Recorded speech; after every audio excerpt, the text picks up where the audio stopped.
I want you to definitely stick around for this next speaker. I was listening to him yesterday. Very succinct, to the point, amazing speaker. I think you're really going to enjoy it. His name is Douglas Mallette. And to go a little bit through his bio, Douglas is a former systems engineer for the United States Space Shuttle program and is now pursuing a startup his own company, Cybernated Farm Systems, which is dedicated to using science, engineering, and technology to help humanity by using 21st century capabilities to quell the global hunger problem once and for all. Additionally, Douglas is a published author, a book called Turning Point, which discusses how space exploration and development is vital to the future of humankind. And lastly, Douglas is an accomplished public speaker. He's spoken at venues in Switzerland, Liverpool, United Kingdom, University of Illinois, and most recently completed the Scandinavian lecture tour, covering 9 lectures in 6 cities over 19 days from Stockholm to Oslo to Copenhagen. Combining a space exploration background with his love for humanity, his lecture relates to how science, engineering, technology can be better used to help improve the lives of all the people of the earth and usher in a new era of peace and prosperity for all mankind. So please, Douglas, you're up.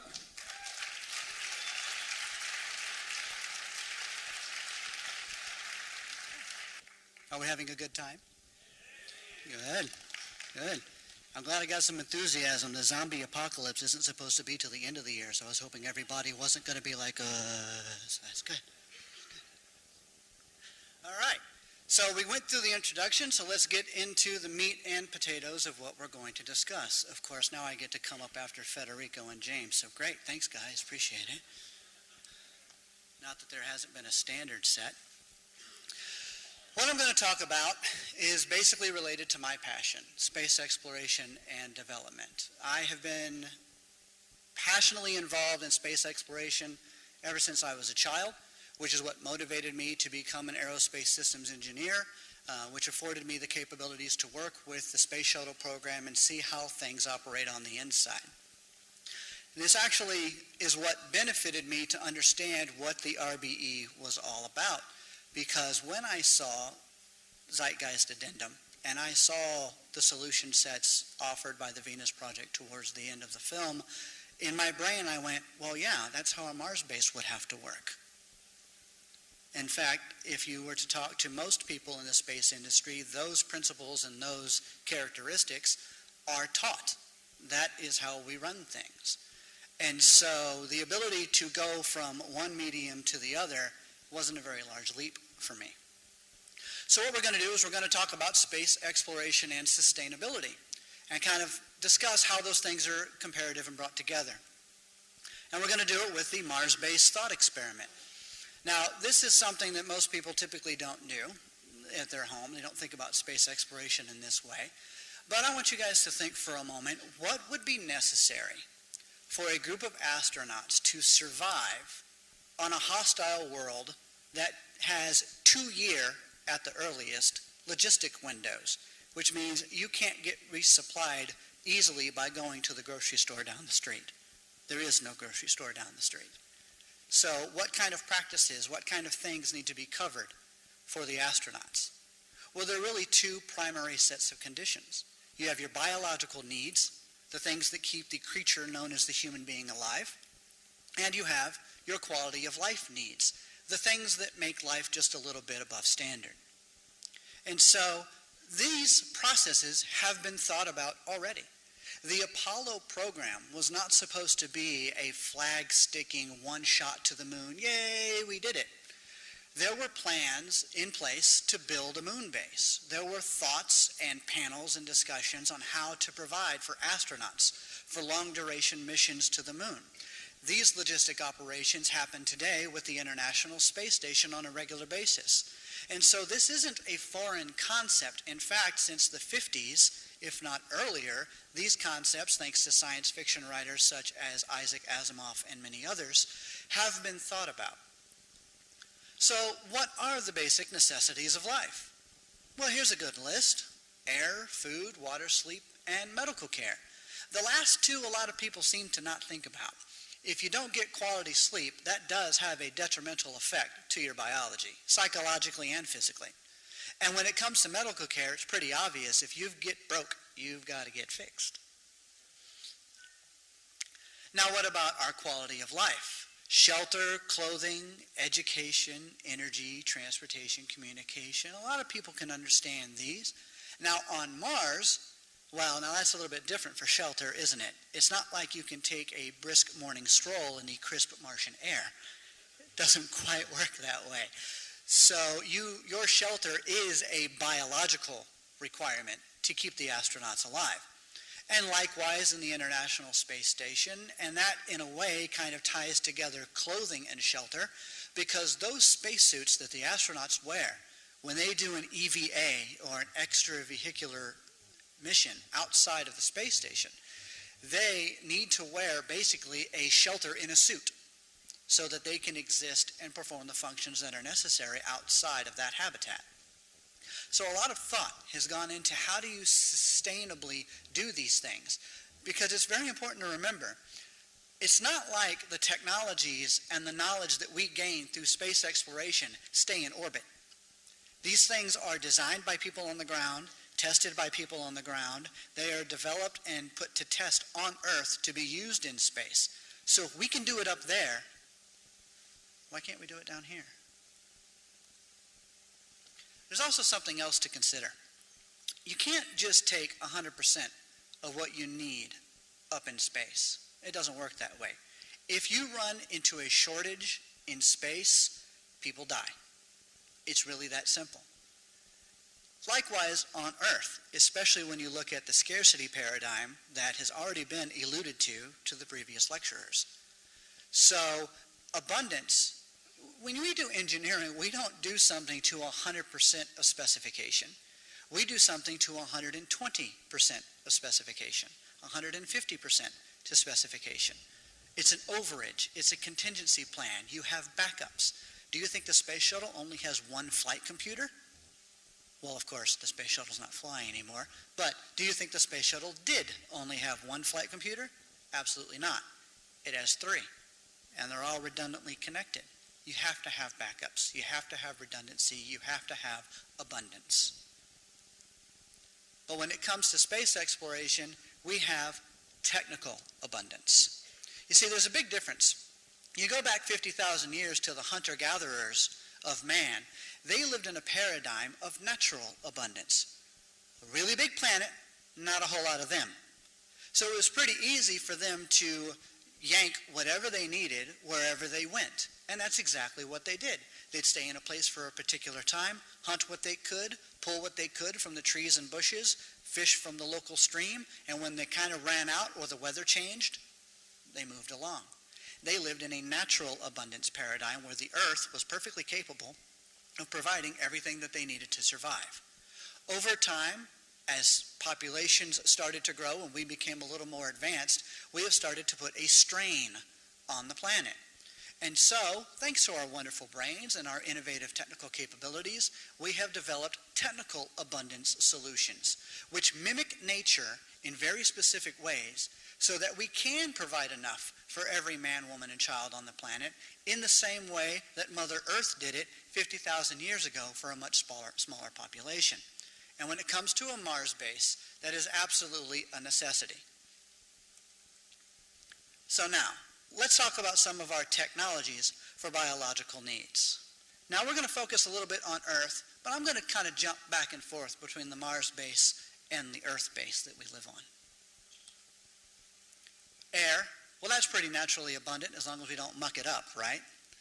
And we're doing a pretty good job of polluting the air, but there's also a concerted effort going into making sure that the air we have is the cleanest possible and that we do things the right way. Now on Mars, there are ways to synthesize and manufacture air, such as electrolysis, which splits water into its contingent components of hydrogen and oxygen, and you breathe the oxygen. And you use the hydrogen as a fuel source. So there are ways on another world to make that happen. This is also why water is so important to find on Moon, which is why we did the L-Cross mission, which a lot of people thought was bombing the Moon, which was the most comical thing I'd ever seen. But considering the fact that the Moon is bombarded by asteroids on a regular basis on the backside of the Moon, people forget that the Moon is the Earth's shield, and it actually sucks up a lot of the rocks that want to come and hit us.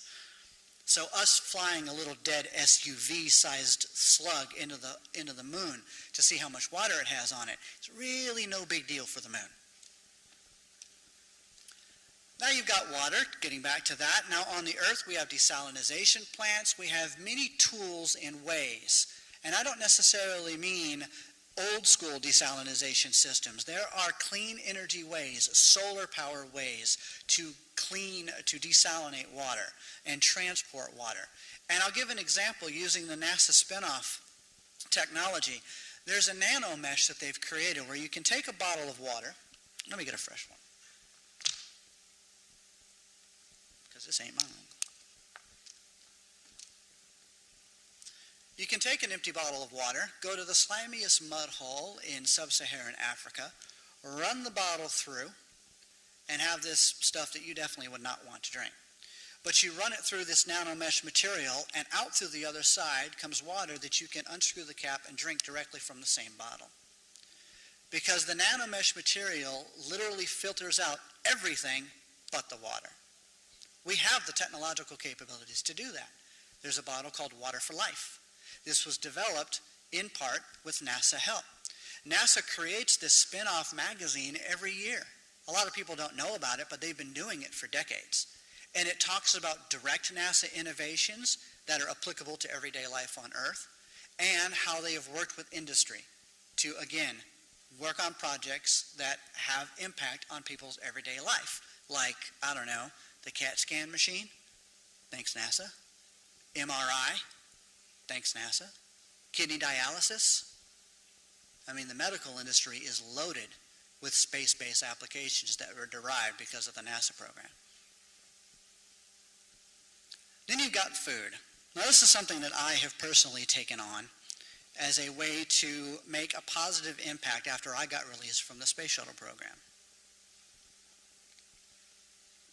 You see, I could have gotten a job working with some military contractor doing missiles, bombs, and guns, but I'm not exactly interested in that.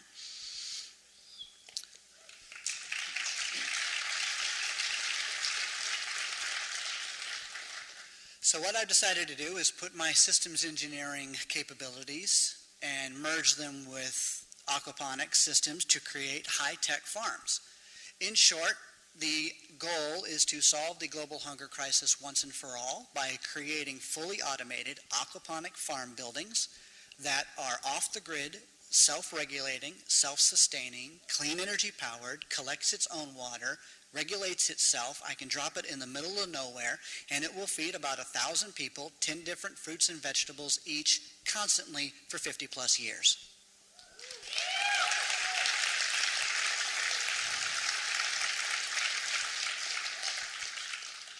You see, a lot of people talk about the transition, and they're like, how are we supposed to get from here to there? Well, one of the best ways to do it is to just practice what you preach, isn't it? Let's start developing companies and organizations and institutions that use the existing system with the intent of eroding the existing system.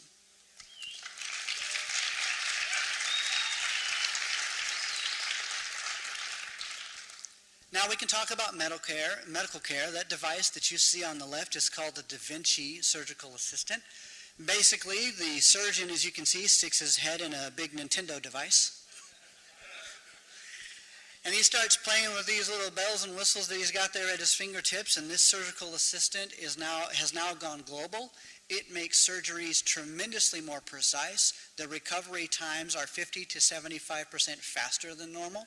The incisions are smaller, and scars are almost gone as far as how these surgeries are done. And we're talking cardiac surgery.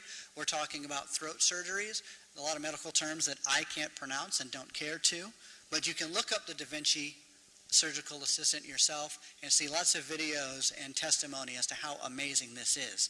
It's kind of funny how this was developed. This was actually a military operation, so that this robot could be put in the battlefield and surgeons back at a safe home base could teleremotely control this surgical assistant and work on wounded soldiers. Of course, the mainstream medical industry said, hell, well, why don't we just do that in hospitals now?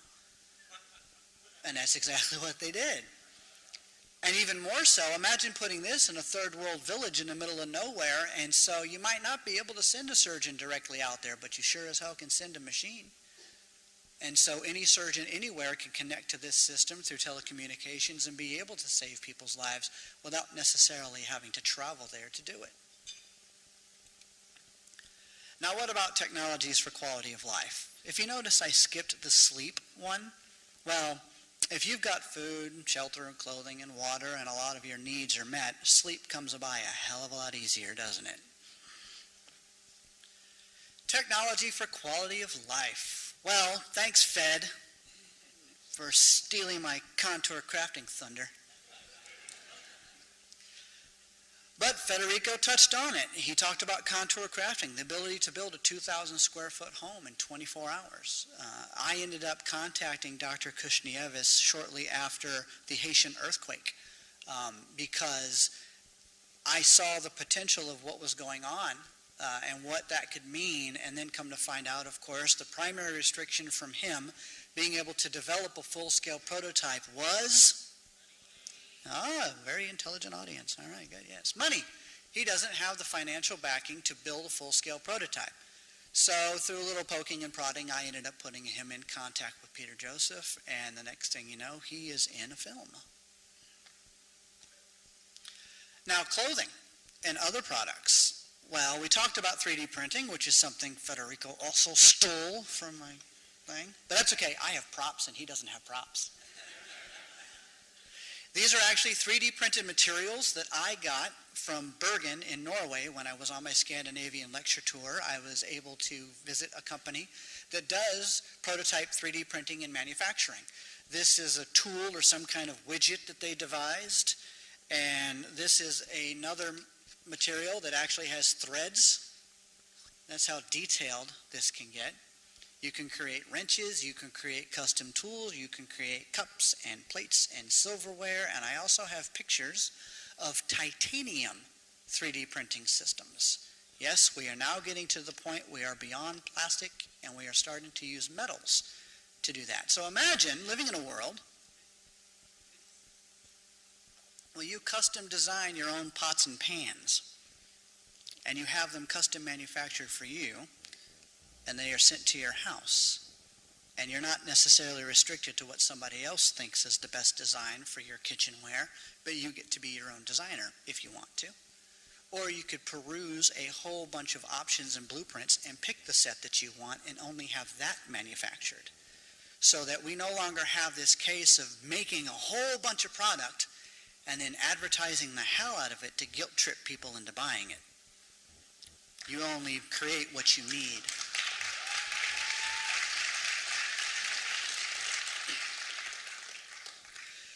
Now, communication, it's very difficult to argue against how dynamic and amazing the communication systems are that we have around the world today. I mean, babies these days are born with an umbilical cord with an iPhone attached to it, for crying out loud, or some kind of smartphone. So that is unquestionable in today's day and age, which of course goes right back to education. Now, I know that James touched base on the educational paradigm shift very eloquently, an excellent presentation. I will add to it, with communication and the education combined, there are websites such as khanacademy.org. For those of you who don't know what Khan Academy is, it is a free online software, a website that you can go to, and you can learn pretty much any hard science that you want, and they are currently partnering with Google in a way to try and get history and English and other subjects to follow the Khan Academy format. But I'll give it to you in a very short kind of bullet point idea. It's a tree format. Let's say we're doing math. The very first lesson is Math Edition 1. 1 plus 1 is 2. Kindergarten stuff, starting at the beginning. It goes all the way down to advanced trigonometry, differential calculus, and linear algebra. It goes very complex. And as you pass these lessons, but here's the catch, there's no grades. You have to master a subject before it unlocks the next subjects. So these short 10-minute videos, you watch this short video, which is better for the human brain. We don't want to sit for 45 minutes watching an instructor drone and drone and drone. So you get these 10-minute videos on a particular topic. You do the lesson. You have to answer 10 questions in a row accurately, and that is what allows you to move on. And throughout the process, you earn badges and points, and there's kind of a game system to it, so it's also fun to do. And it's great for kids, such as my daughter. I have an 8-year-old daughter now. Her name is Angelique.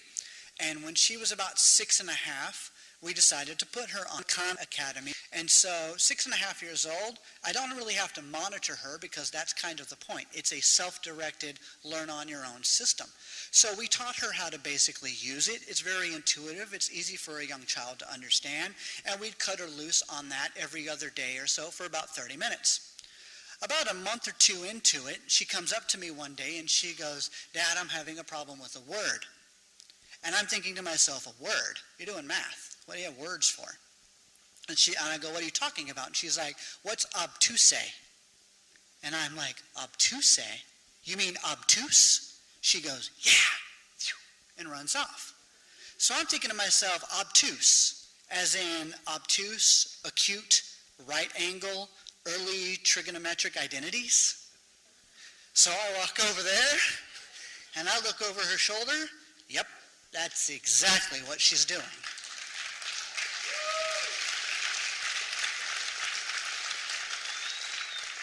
She had already passed the lesson on degrees and radians, understanding what the difference is between degrees and radians, and had moved on to geometry and early trigonometric identities.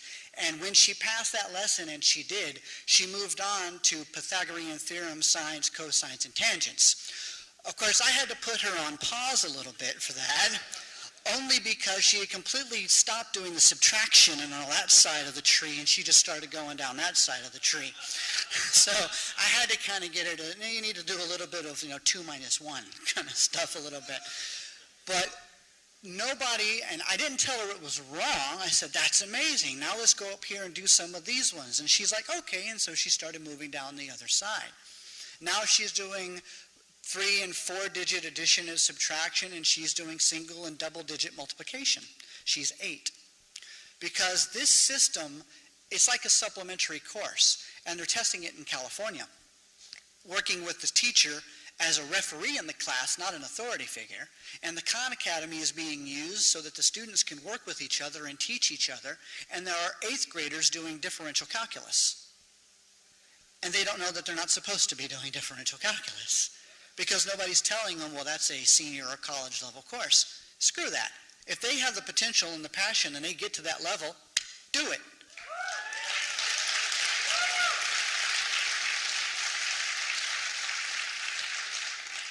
And of course, we all know, as education goes, so goes society. So now let's talk about one of the biggest ones, right? Energy. We have an energy problem. Oh my God, the world's going to fall apart. We're short on energy. No, we're not. We have a common sense problem.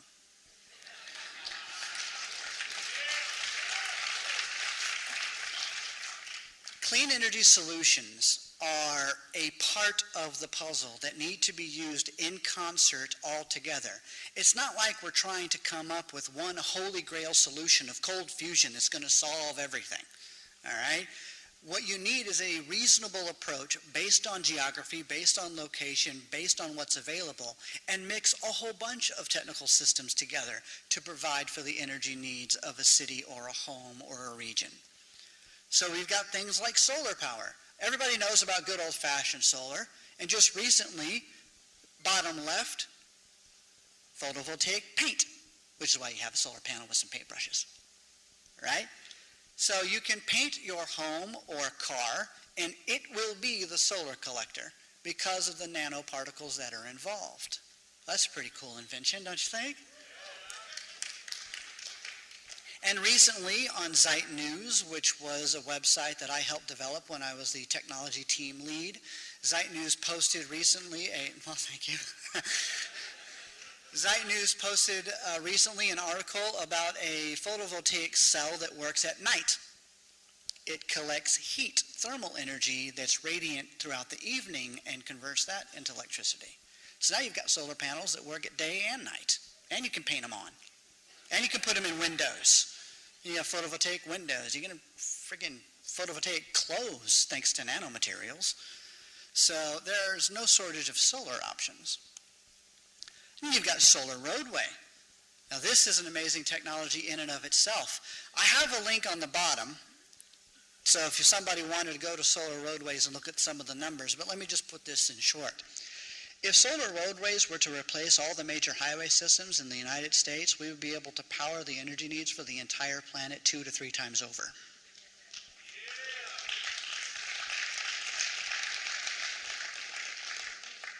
We have an energy problem? No. We have a common sense problem. Not only that, but these roadways are obviously not based on fossil fuels because asphalt is created as a petroleum derivative. And if you do these as solar panels, which is glass made out of sand, so yeah, that's a lot easier to deal with. You also mitigate a lot of the dependency on oil and fossil fuels for just your basic highway and road systems.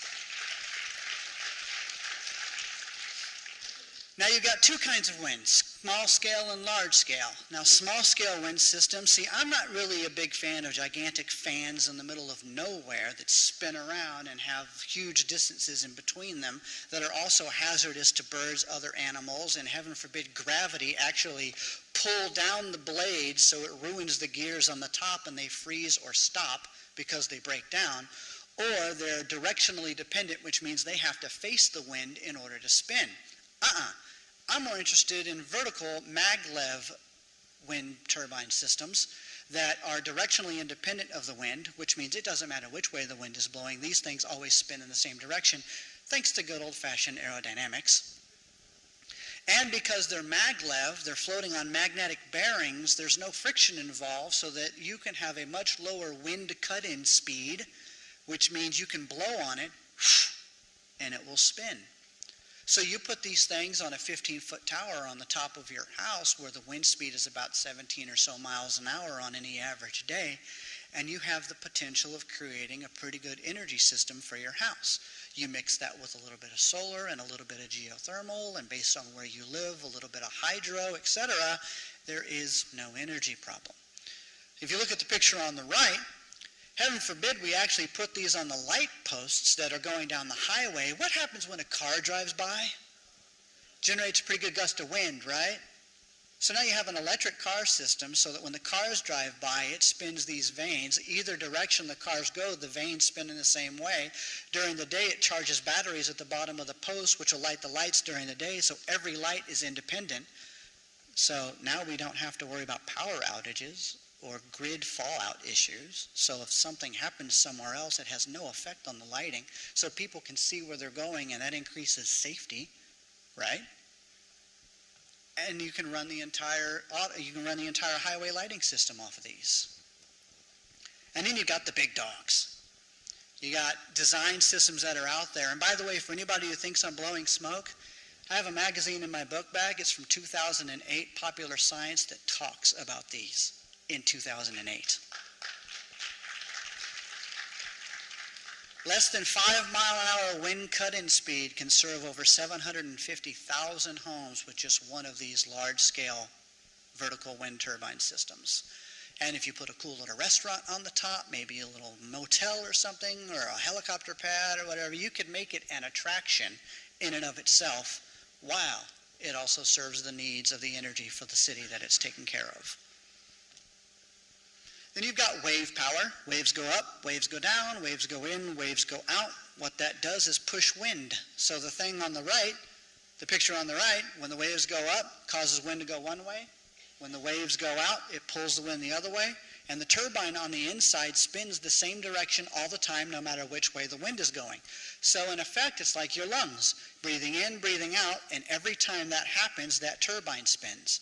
And if you do this in the right way, you could make these very beautiful, artistic parts of the landscape, part of the beach, so that it would actually be an attraction and not an eyesore if it's done the right way. Heaven forbid we actually combine artists and engineers to make things amazing.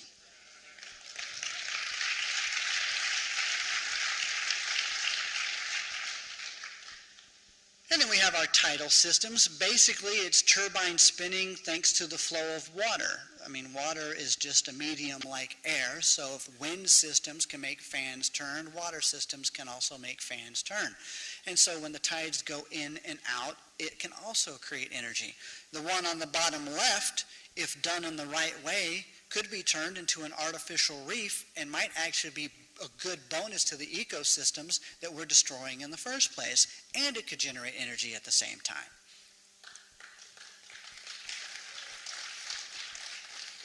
Geothermal, something that Iceland uses a lot, and there are geothermal vents all over the place that can be tapped. Again, regionally specific solutions that are most appropriate for that area of the planet.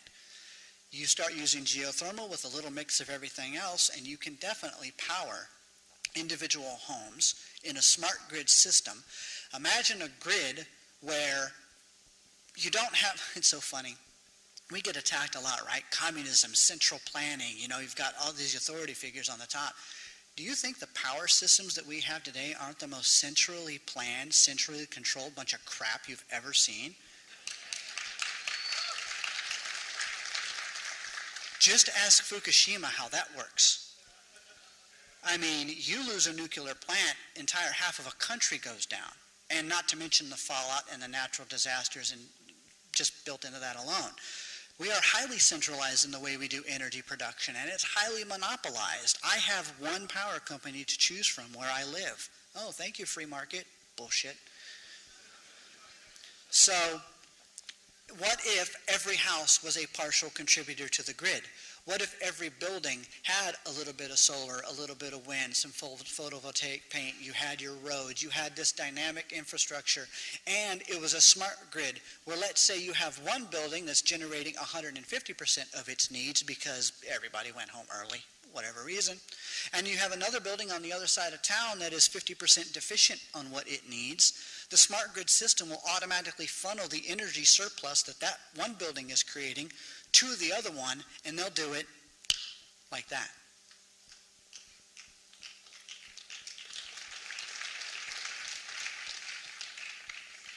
This is my most fun one, piezoelectric. The dance floor on the upper left is being lit and powered by the people dancing on the dance floor. Piezoelectric basically uses vibrations, and that can generate electricity, and so as you're walking or dancing or whatever the case may be, you can generate power. So the people on the bottom right are standing on what effectively could be an artificial sidewalk or just a sidewalk with piezoelectric sensors in it. I want you to think about a high volume traffic area, say in like New York. Imagine if a New York sidewalk was piezoelectrically wired. Imagine the footsteps. If you had 100 people a minute only generating a half or a quarter of a volt of energy, just do the math. You're going to generate a crap load of power just by people walking on the sidewalk. And since we want to develop a world where people are more active and not sitting on their butts all day and they're out walking around and doing stuff, every sidewalk and every major walkway throughout the entire planet could be piezoelectrically wired in conjunction with all of the other energy solutions that I've just talked about. We don't have an energy problem.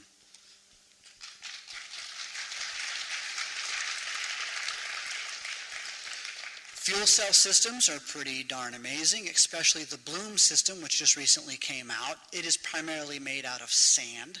It's very, very robust as far as its potential. Currently, it does work on natural gas, which is still better than some of the other fossil fuels, but they are working on a way to make it clean energy powered through solar or other means, and that's going to happen. It's going to happen anyway.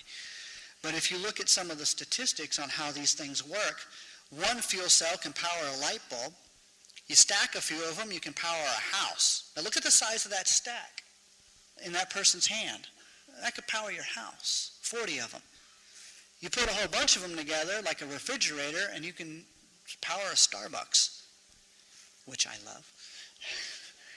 Or you do a larger server, which is the size of a parking lot, and you can power up to 100 homes.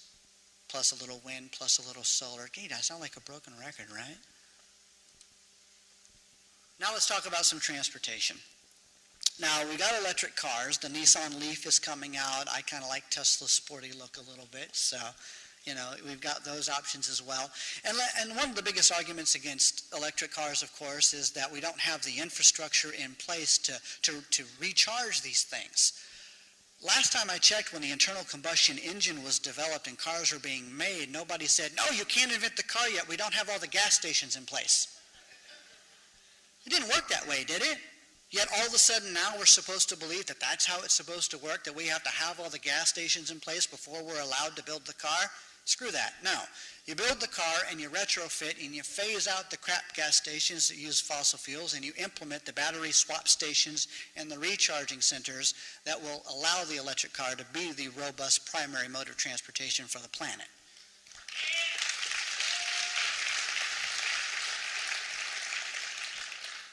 Thank you, Fed.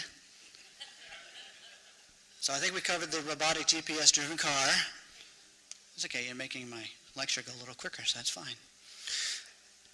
You also have additional systems like the Ultra Transport System, which is currently in test at Heathrow Airport, where you hop in. It's an A to B, almost like a taxi system. It's not on a free road, but it does follow along a preset primary path.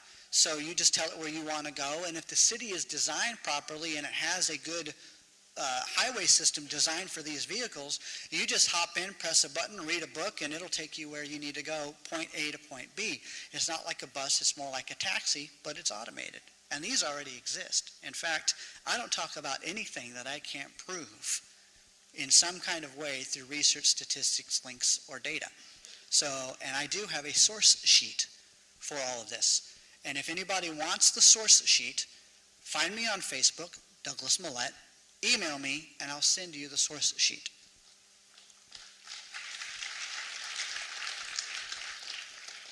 Then you've got bullet train systems, maglev systems, evacuated tube transport, which is basically a vehicle the size of a small van or a car that can hold 4 to 6 people. But you put it in a vacuum tube, you suck out 50 to 75% of the air. It doesn't have to be a hard vacuum like space. You just want to reduce the drag enough so that that cool little pod can go, I don't know, 1,500 miles an hour.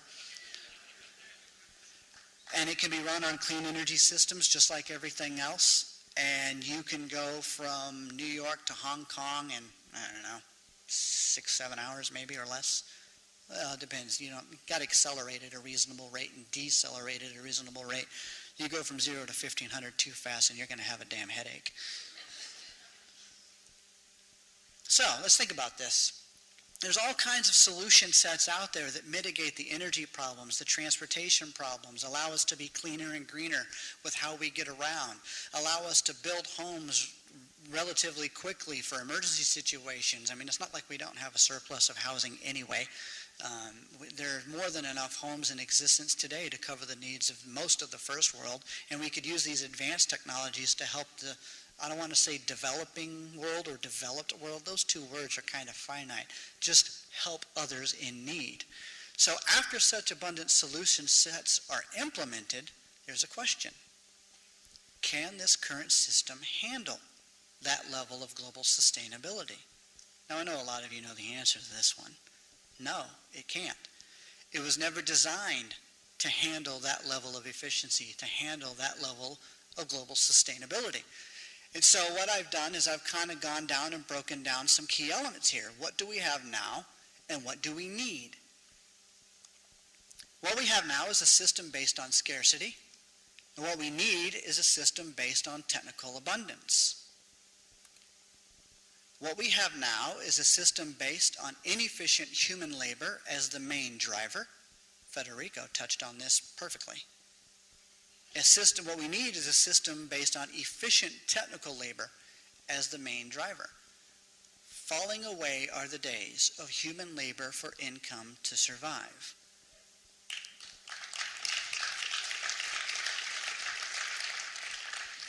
I do not find it unreasonable that every man, woman, and child born to this earth should automatically, by default, have abundant access to their biological and quality of life needs so that they can grow up and be the most productive, positive, amazing people this planet has ever known.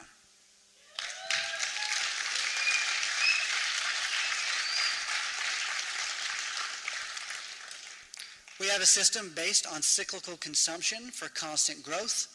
We need a system based on sustainability and balance. How many Earths do we have? How can you infinitely grow on a finite planet? That's retarded. It doesn't work. So how do you expect an economic model to operate under that kind of thinking when you only have one planet and a certain amount of stuff? What we need to be doing is reuse, recycle, efficiently recycle. We don't exactly even do recycling very well these days. And I don't necessarily mean people participating. I mean some of what we recycle is energy inefficient. Just the recycling process is crap. And so those need to be revisited as well. Some people get the good old feely warm thing inside. I'm recycling, I'm green. You realize some recycling practices are more energy inefficient than the original production of what you're trying to recycle. A lot of people should do more research as to what is worth recycling and what really isn't.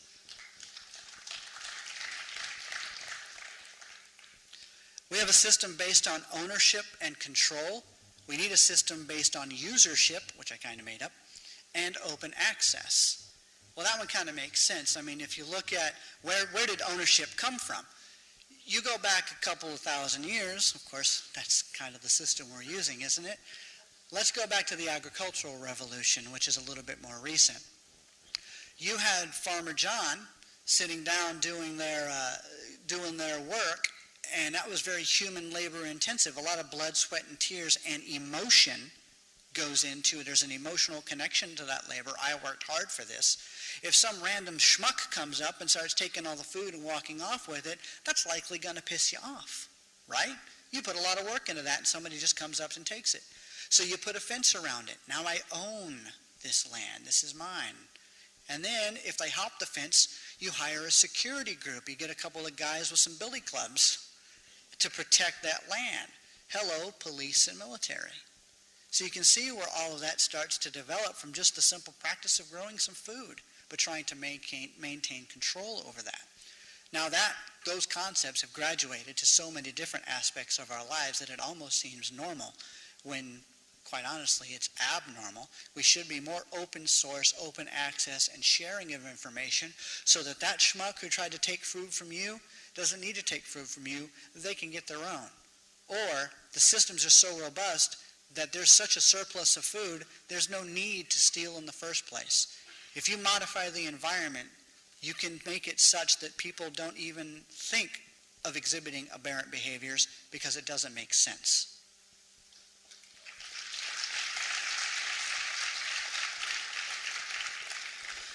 We have a system based on outdated, multi-century-old ideologies and institutions. I think we've pretty much hammered that one pretty good, right? What we need is a system based on forward-thinking, adaptation, and emergence. Things are always changing. The earth is flat. I know it's flat. Look, damn it, if you look down there, it just and stops. And if you go over there, your ass is going to fall off the edge. Go around the world, okay, a little bit of science, not so flat. New data, new information, new way of thinking about things. There is no way we are ever going to go into space. Are you crazy? Besides, that's flat too. Look, you can see it kind of like, it's just kind of up there and everything looks like it's in the same place, right? So there's no way we're going to go up there and go into space. Tranquility Base, the Eagle has landed, man on the moon. Okay, maybe we can go into space. New data, new information, new way of thinking. We are constantly upgrading what we think we know versus what we do know. Which is why I love being a science techno-engineering geek, because in the sciences, good scientists are always challenging what they think is the norm. Is E equals MC squared still valid? Let's test it. And constantly go back and retest it. Because one day we're going to break it. And when we break it, we're going to develop a new way of understanding the universe, a new way of understanding nature, and that's only going to make us better. That's how the process works. Adaptation and emergence. Right now we have a system based on hostile competition, secrecy, and differential advantage. What we need is a system based on cooperation and collaboration. You see, I don't actually personally have a problem with competition, friendly competition. In fact, I am currently in competition with my best friend for physical fitness. I have a goal in a month and a half of being more in shape than he is. I'm at a disadvantage because he is genetically prone, being this taller Italian jackass, of just genetically having this ability to just be in better shape. I mean, he used to be a Chippendale dancer, for crying out loud, and I'm challenging him in a physical fitness to get in shape. But you know what? That motivates me. Of course, whoever loses has to do a mile in a dress. So I hope I win. But see, that's friendly competition. That motivates you in a positive way. Because at the end of the day, what's it going to hurt? When I'm going to run a mile in a dress? You know what, though? I'm going to be one physically fit, dress-running son of a bitch. Right? At least as close as possible. I might not beat him, but I hope I tie him. And so, and likewise with the sciences, two scientists competing against each other to solve a problem. At the end of the day, the problem is solved, mankind is better for it, and those two scientists can hopefully go have a beer together and shake hands and understand what the real goal was. But economic competition in today's world kills people. And when you have that kind of competition where resources are hoarded, manipulated, wasted, and misconstrued in ways for the sake of profit and constant growth, people die. That kind of competition sucks. That's the kind of competition that we don't need anymore. But I'm okay with some friendly competition.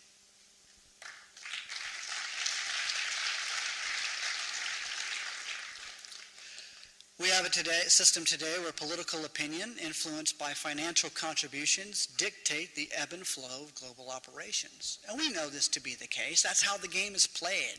I don't buy into all the conspiracy theory crap that there's a whole bunch of nefarious organizations controlling and manipulating. No. People are just playing the game really well. And if they want to get together as a group and collaborate and play the game that way, that's fine. I don't fault the people. The game sucks. And so our job is to change the damn game. And you can do it a lot of different ways. These are ways what we're doing it here, getting the awareness out. It's an erosion from the bottom up of getting people used to and adapted to technical solutions that better their lives. That's why I'm doing cybernated farm systems. People can do that for energy or transportation. There are ways to erode the system from the bottom up to lessen people's dependence on money to survive. That's the whole point, isn't it?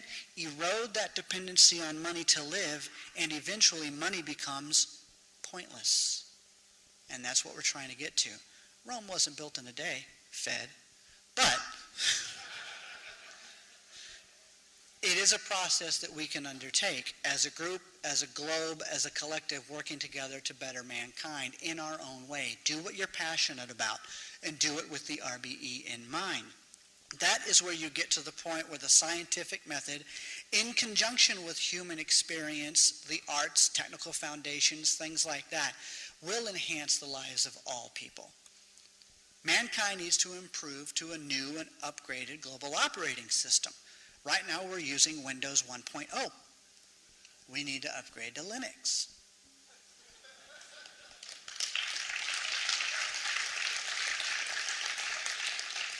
But remember, there are no utopias.